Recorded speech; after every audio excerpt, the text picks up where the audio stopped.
अस्सलाम वालेकुम। मैं डॉक्टर फैसल रशीद ख़ान हूँ। मैं कंसल्टेंट साइकियाट्रिस्ट हूँ।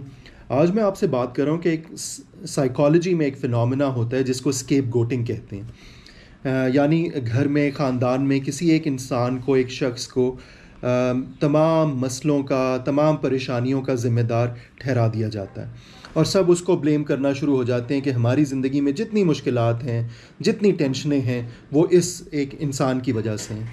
वो कोई बेटा भी हो सकता है, कोई बेटी भी हो सकती है, कोई भाई भी हो सकता है, एनीवन। और होता क्या है कि सारी तवज्जो उस पे लग जाती है कि ये बहुत ज़िद्दी है, ये बहुत शरारती है, ये बहुत बिगड़ गया है। हमारे अगर इसका मसला ठीक हो जाए, अगर ये ठीक हो जाए तो सारे मसले हल हो जाएंगे।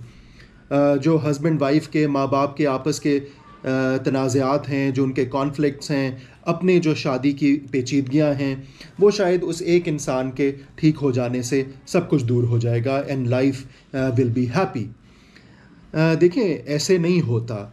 जो बच्चे होते हैं वो किसी घर में एक पौधे की तरह होते हैं। उनकी नशोनुमा की जाती है, उनको पाला जाता है, उनको पानी दिया जाता है, उनकी परवरिश की जाती है, फिर वो एक तनावर दरख्त बनते हैं। माँ या बाप के अपने मेंटल हेल्थ इश्यूज़, उनकी अपनी ज़हनी सेहत के मसाइल, उनके शादीशुदा ज़िंदगी की आपस की पेचीदगियाँ, सास ससुर, आगे जॉइंट फैमिली सिस्टम के अपने मसाइल, वो असरअंदाज होते हैं उन बच्चों पे। आम तौर पे बच्चों में जो बिहेवियर के इश्यूज़ नज़र आते हैं, बच्चों में जो ज़िद नज़र आती है, जो उनमें लड़ाई झगड़ा नज़र आता है, वो कहना नहीं मानते, शरारतें ज़्यादा करते हैं, कुछ भी हो सकता है। उसकी जो बुनियाद होती है वो कहीं पीछे होती है। वो माँ बाप के अपने लड़ाई झगड़े होते हैं, वो किसी और की परेशानियाँ खुद में कैरी कर रहे होते हैं, उनमें जो एग्रेशन आ रही होती है वो कहीं और से उसको एब्जॉर्ब कर रहे होते हैं और किस अपने छोटे बहन भाई पे, स्कूल में, वहाँ पे निकाल रहे होते हैं। सारा फोकस इस बात पे हो जाता है कि ये जो बच्चा है ये बहुत ज़िद्दी है, ये जो बच्चा है ये बहुत बदतमीज़ है, ये जो बच्चा है ये कहना नहीं मानता, जबकि मसाइल कहीं और होते हैं। वो तो एक एक किस्म का रिएक्ट कर रहा होता है to some other bigger problem. उसकी तरफ कोई ध्यान नहीं देता, क्योंकि एक तो इंसाइट नहीं होती, यानी ये आगाही नहीं होती कि मसला बच्चे में नहीं, मसला तो हम में है।